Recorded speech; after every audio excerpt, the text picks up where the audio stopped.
and don't forget to close your tag.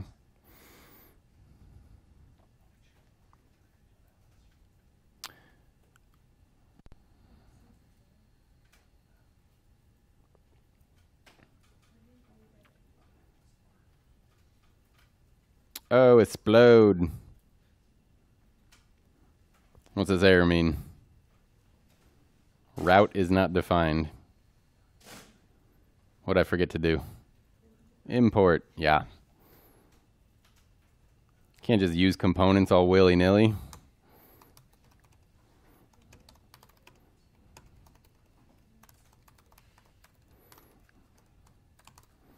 So import route from React Router DOM.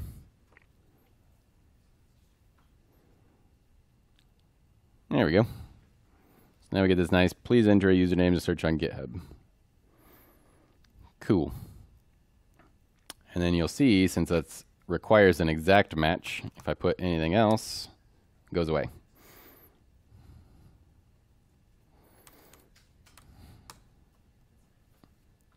All right.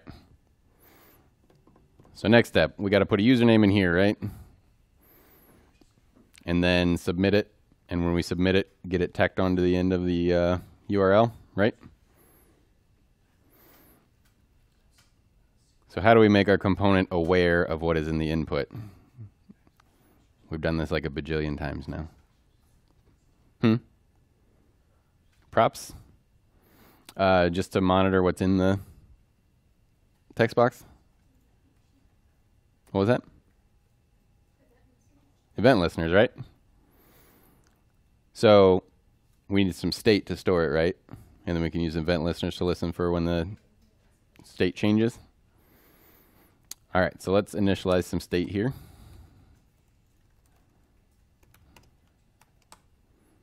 And it's a username, right? So let's just call it that. And when we first load up, just blank string, right?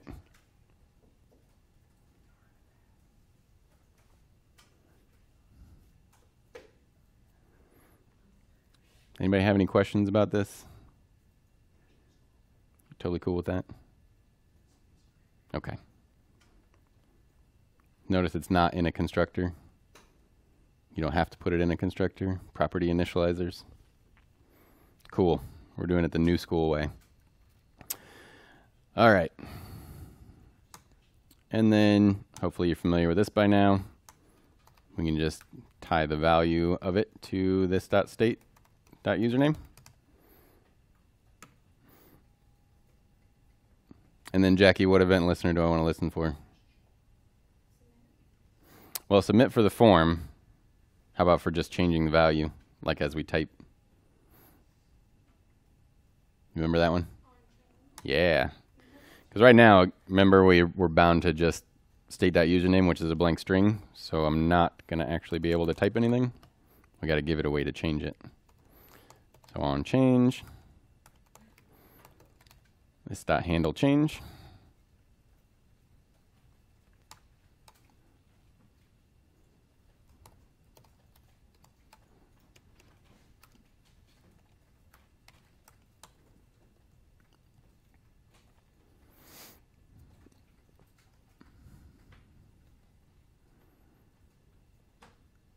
And my handle change basically takes whatever the value of that. What's my current target?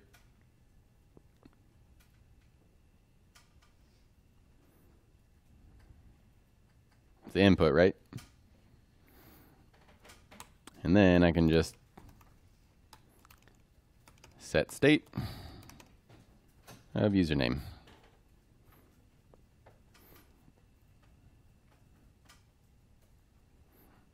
So every time this value changes, it's going to call the onChange, which calls this .handle change. Handle change looks at the value of the target, which is the input, and then sets state for username to whatever that value is. So theoretically, I should now be able to type, and then my state is always aware of the up-to-date value here. Let me do a quick commit, because I think I've done a couple things. What all did I do?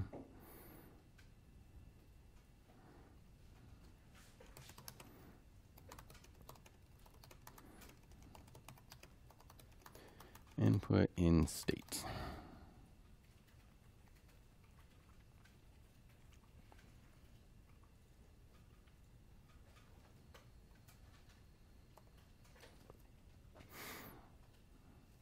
All right, so now our app is aware of what's in here. And what we want to have happen is that when I click this button, we need to somehow get us to go to /GitHub/ whatever the username is.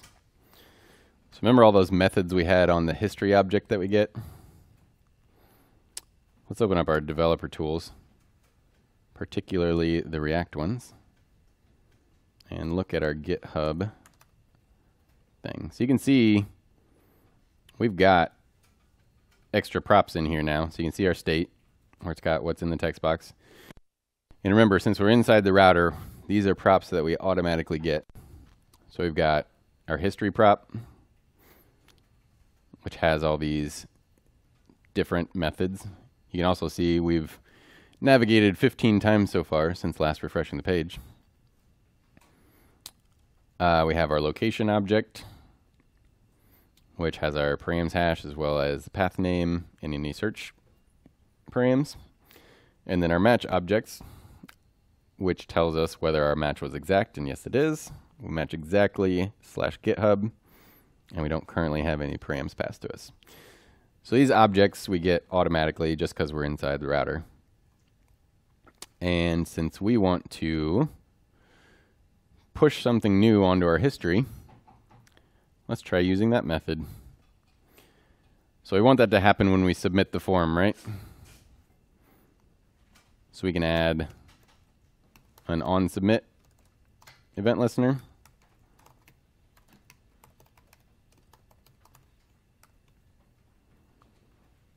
Which can call a handle submit method when that happens.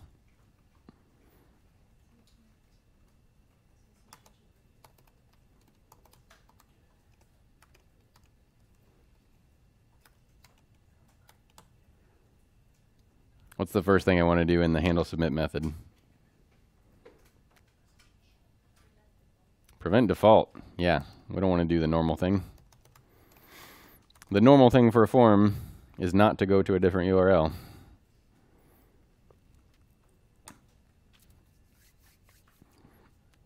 And then we are going to access that history object, which we know is attached to props. So this .props.history.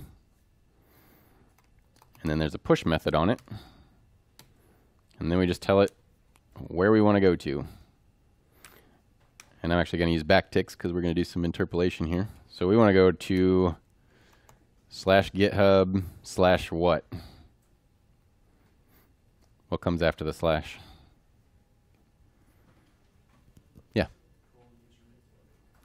So :username is the param, right? But what do we have? What does our component have knowledge of that we could just tell it interpolate in here? Where are we storing the username right now? In state, right? So we can just say this .state.username.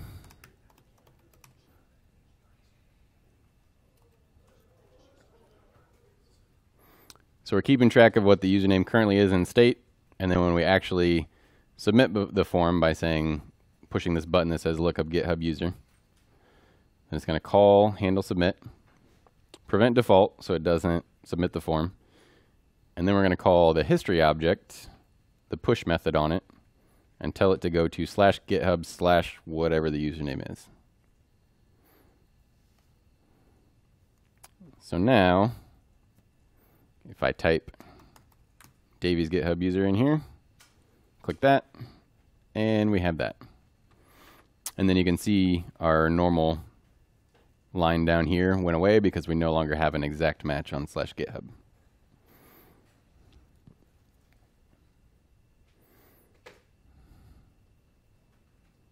So let's say add submit handler on the form and push to new history location.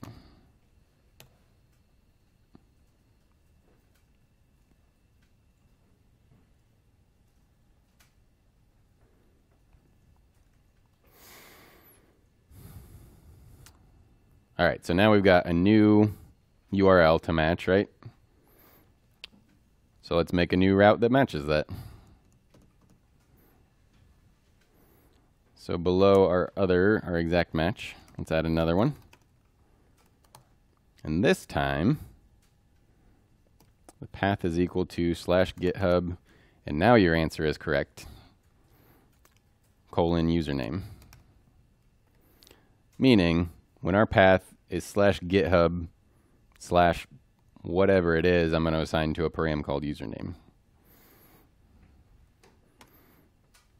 And then, for right now, let's just render so we can make sure it worked.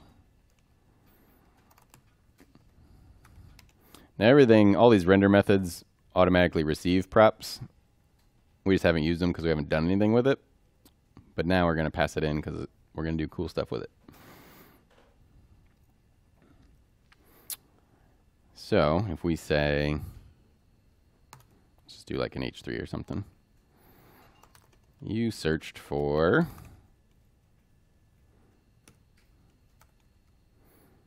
on our props, what are our 3 objects we get? History, location, and match.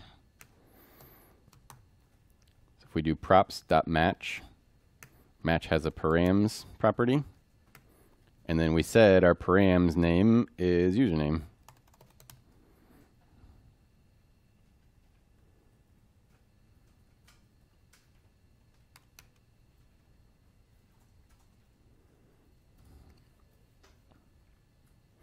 So now that our path is /GitHub/ whatever that username is we entered, it no longer matches exactly this one, so this is not going to render.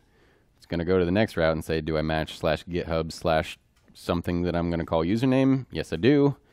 So I'm going to render this H3 where I'm going to put in, you searched for, the props.match object we get automatically just because we're inside router. Match has a property called params. And we said we want a param called username. So let's see if that works.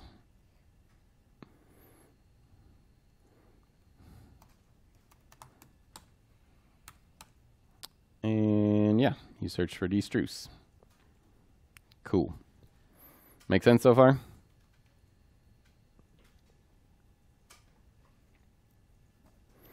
All right.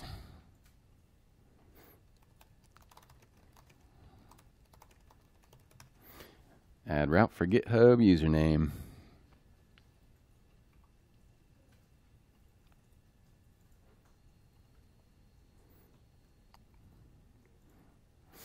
All right, so again, probably don't want to do a render. Let's make an actual component for this. Because as you can see, we're actually going to render a fair amount of stuff. So definitely worth making a full component for. So let's get rid of the render method.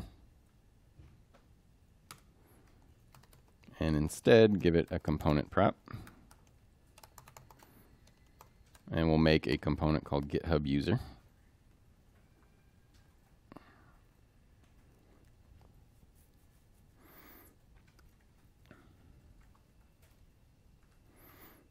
And let's go and actually make that file. GitHub user.js. Do our normal imports.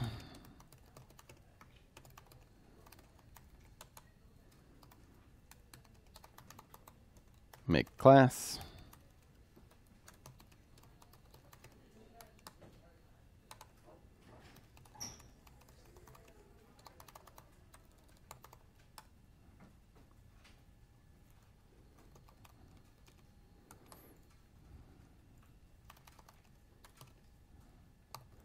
Just put something in here real quick so we make sure it works. And then don't forget to import that into the GitHub component.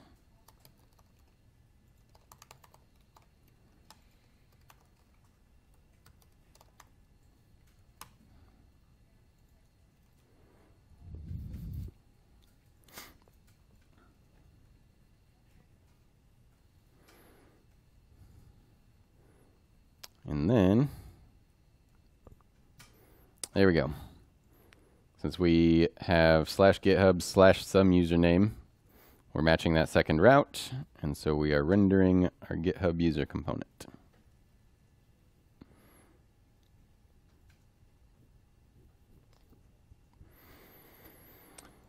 All right, so question. When we've matched this route, we're now going to render the GitHub user component. And what does this component actually do?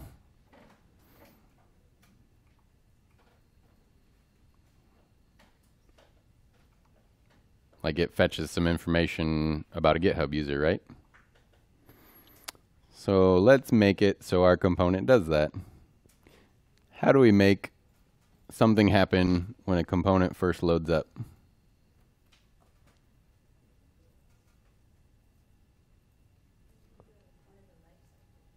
Yeah, lifecycle method. And which one runs right when it first loads? So the component will mount. Yep, that'll work. As far as I can tell, component will mount is not necessary anymore, just because we now have ES6 classes. So the constructor kind of does the same job. Before you used ES6, you didn't really have direct access to the constructor, so you would use the component will mount. You can still use it if you want, but it really does the same thing as the constructor. So the idea is, let's add our constructor in here. Don't forget to call super.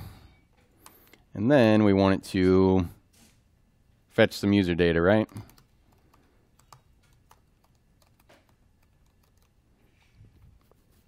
So basically, we'll call that method as soon as it loads up.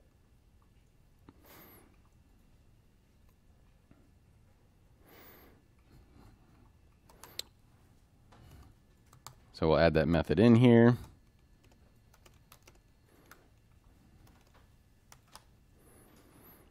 And for right now, we'll just console log something so we make sure it runs when it actually loads up.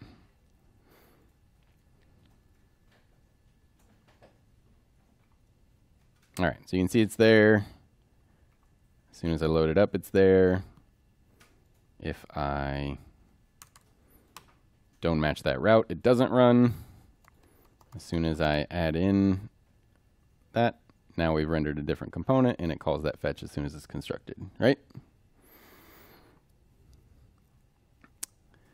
So instead of console logging, we want it to actually get some data, right? So let's look. We're getting data from GitHub, right? So we can just Google GitHub API.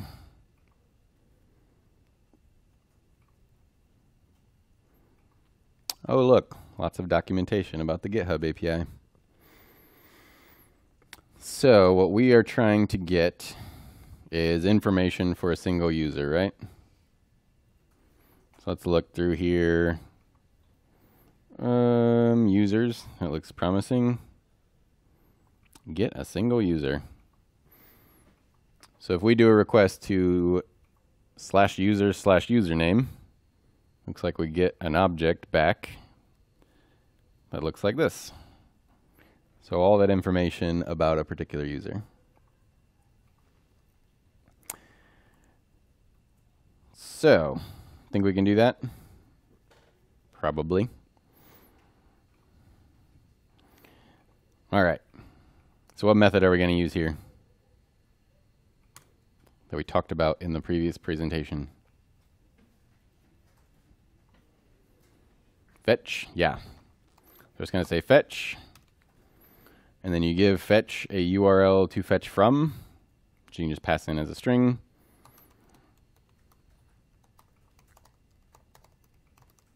So api.github.com, and then we know from the API documentation that we need /users/whatever username.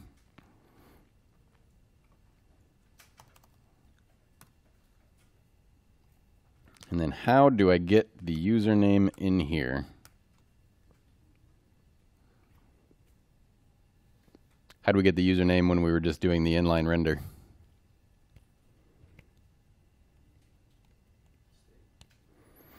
Not state. what do we get passed in from the router?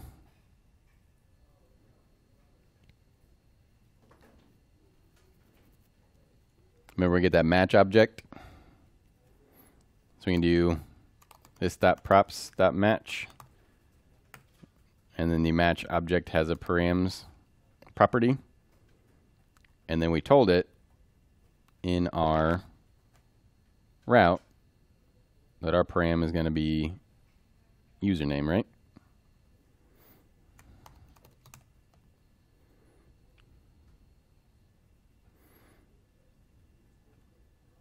All right. And this returns a promise, right? So then we can call .then on it. When we get a response back from the server, certainly looks like it's going to be JSON, right? It looks like a JSON object. So we'll call .json on it to parse it into an actual JavaScript object. And then we know it's a user. So let's console log it.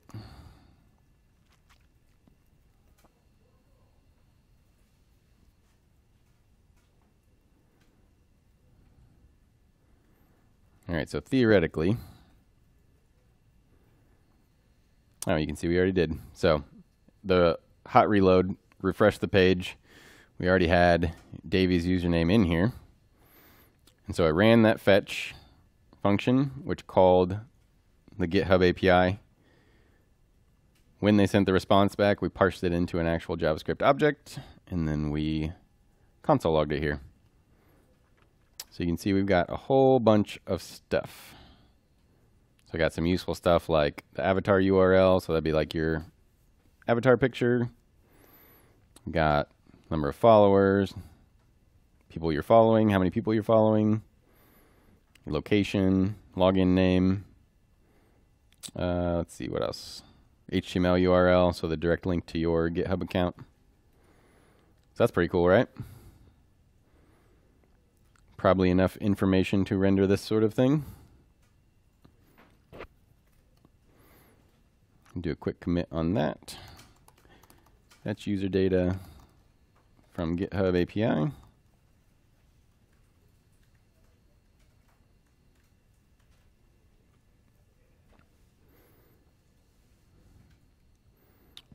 All right, so rather than console logging, we want to store that information somehow, right? And how do we store things in a component? State. Yeah, let's make some state.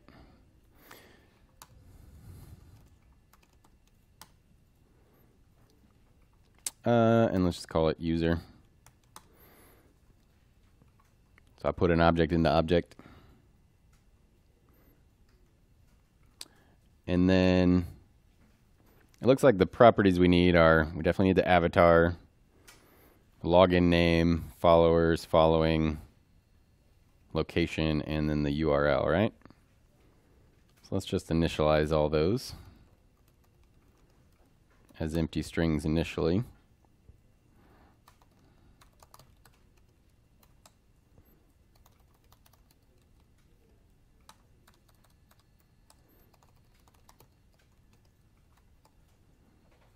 What else did I say? Location.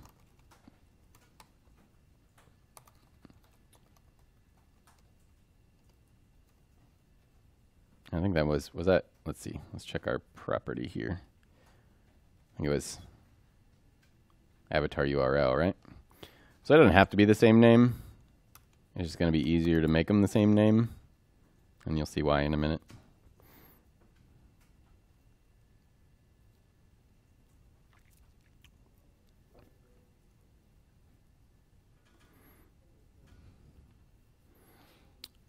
So then in our render, instead of just rendering this H1 that says GitHub user, let's actually make some things.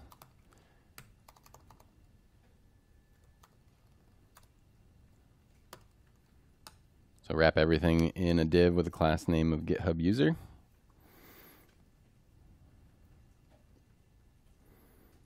First thing is that avatar at the top.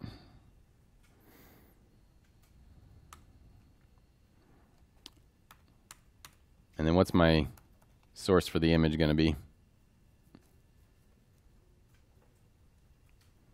We've got it stored in state, right?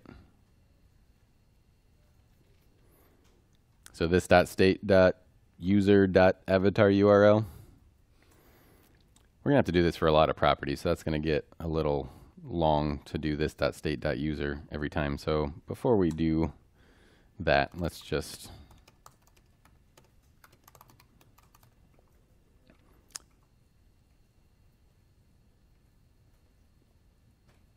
do the destructuring assignment to user out of this .state. So it's basically going to take whatever user is in here and assign it to a user variable. And now I can just say user.avatar URL. Don't forget your alt.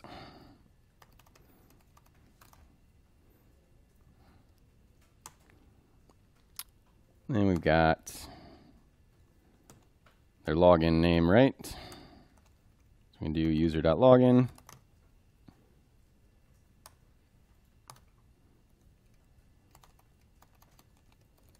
Followers is user.followers.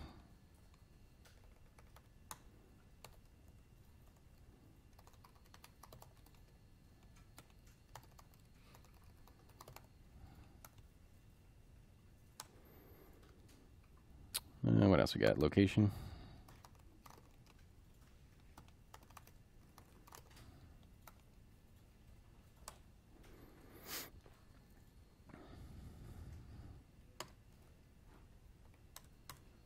Then we got a link to their GitHub page, which was user.html URL. And then the text for that link can say link to user.login profile.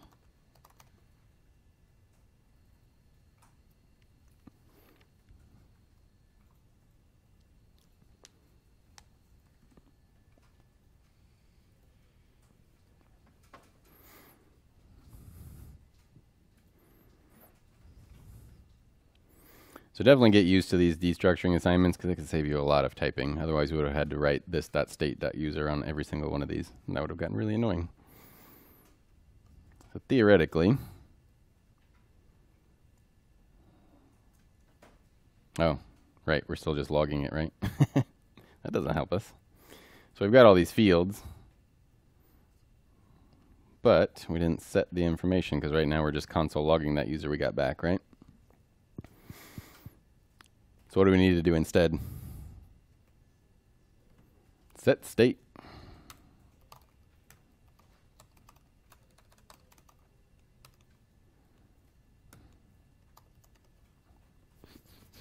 And since I made my property names the same as the ones that are returned in this user object, it's basically just going to overwrite all of them with the ones that we got back. Make sense?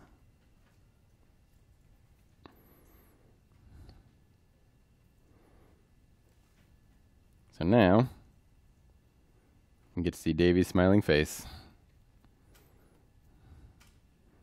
He needs to get a higher res picture, I think, but that's all right. Any questions about that so far?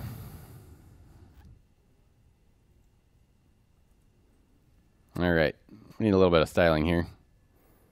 Let's make some GitHub user.css.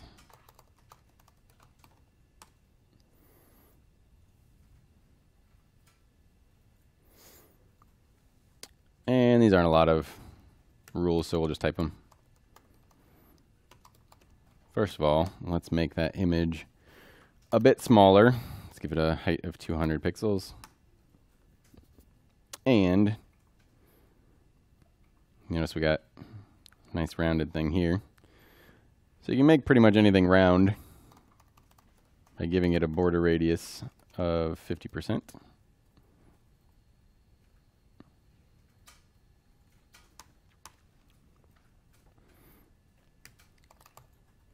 And then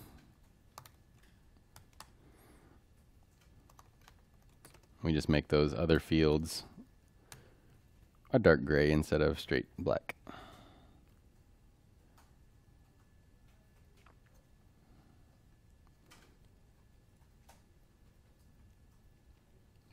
And then once you have those, don't forget to import your style sheet.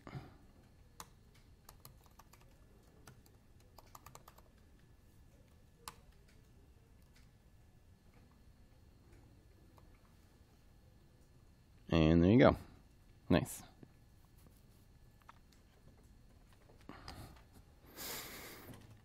Oh, I tell you what I don't like. I don't like how this is right at the bottom. We need some bottom margin on our app. So quick adjustment in app CSS. Let's just give app 30 pixels.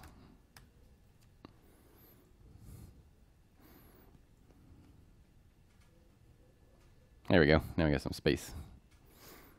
Much better.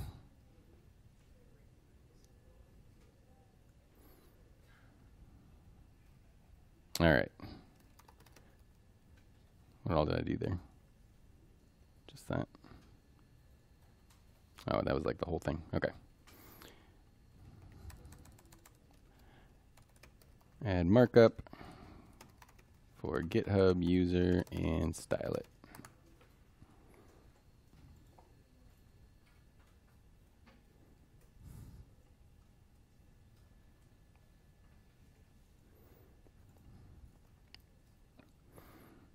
Anybody run across any problems with what we've done so far? Yeah. Oh, wow, that's not great. So it is possible. GitHub has a higher limit than NASA does, at least for, you get much higher limits when you actually like authenticate. But for public, sometimes, like if all 25 of us are hitting the API repeatedly every time we save, then yeah, it's possible to get over the rate limit. But really the biggest issue, other than that, which obviously is an issue, is that when I look up a different user, it doesn't get me new data. And why doesn't it give me new data?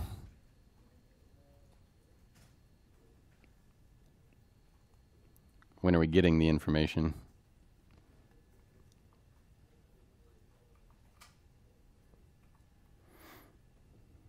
Yeah.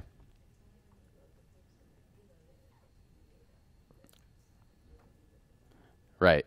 So we are already rendering this component. We're just changing what's looking up, right? We've already run the constructor. This one, right? So we're calling fetch user data in the constructor, right? But if it's already been constructed, then that doesn't help us. So if I've already matched the path for that route, then we've already made the component.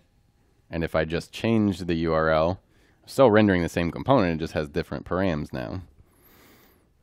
So we kind of dealt with this with note herder. What did we use when we had to change things based on props changing?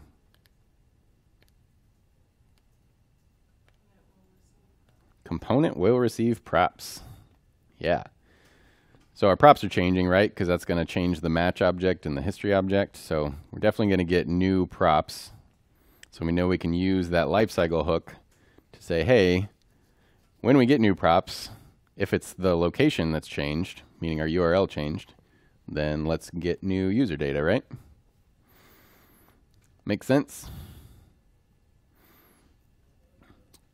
So that is called component will receive props.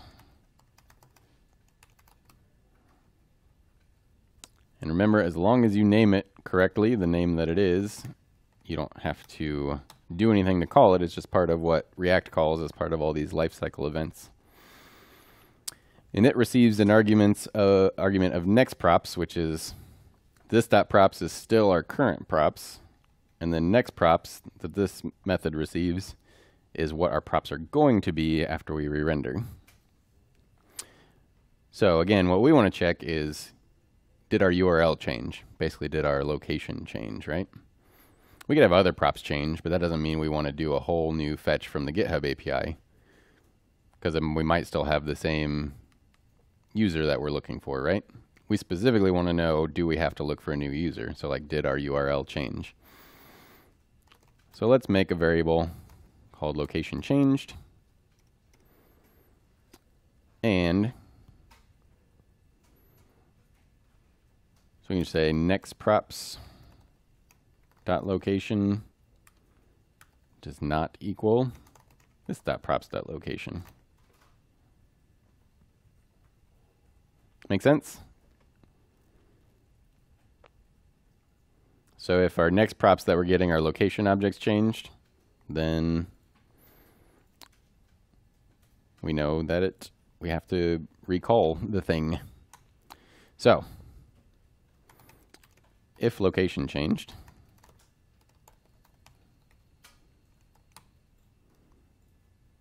we already have a method to fetch user data, right?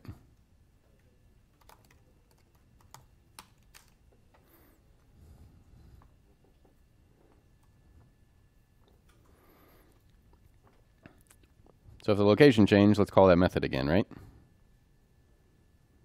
Think it'll work? Sorry, looks dubious. Is that because you really don't think it'll work, or you just expect things to blow up? Let's try it out. Oh, man. Over the rate limit. Well, that stinks. Forbidden. Forbidden users. All right, well, I'll spoil it for you. It doesn't work.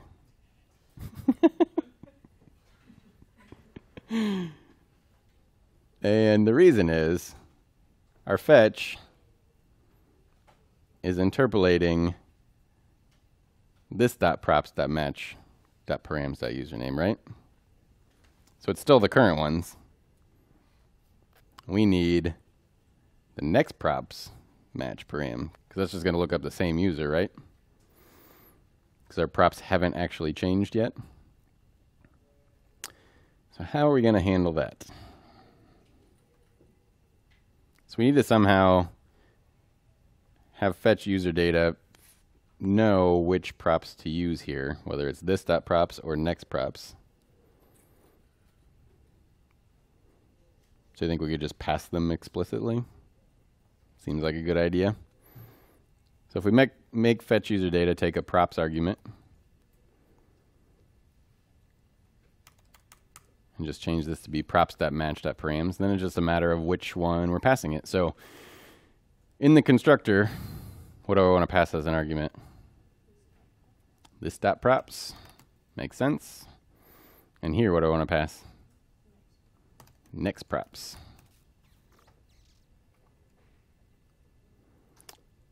So in the case when we're first loading up, this dot props is the one we want. So we're going to pass that here and get the params username out of that. When we are receiving new props and our location changed, then we're going to call fetch user data again, but pass it next props so that it can get the new user that we're getting. Cool? Now, unfortunately, we're not going to be able to see that that actually works, but trust me, it totally works.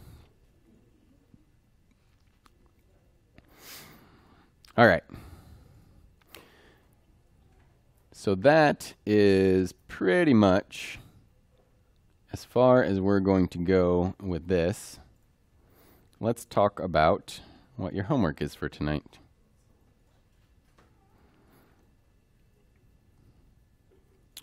So your homework is, now it's your turn to do stuff. So I'll push out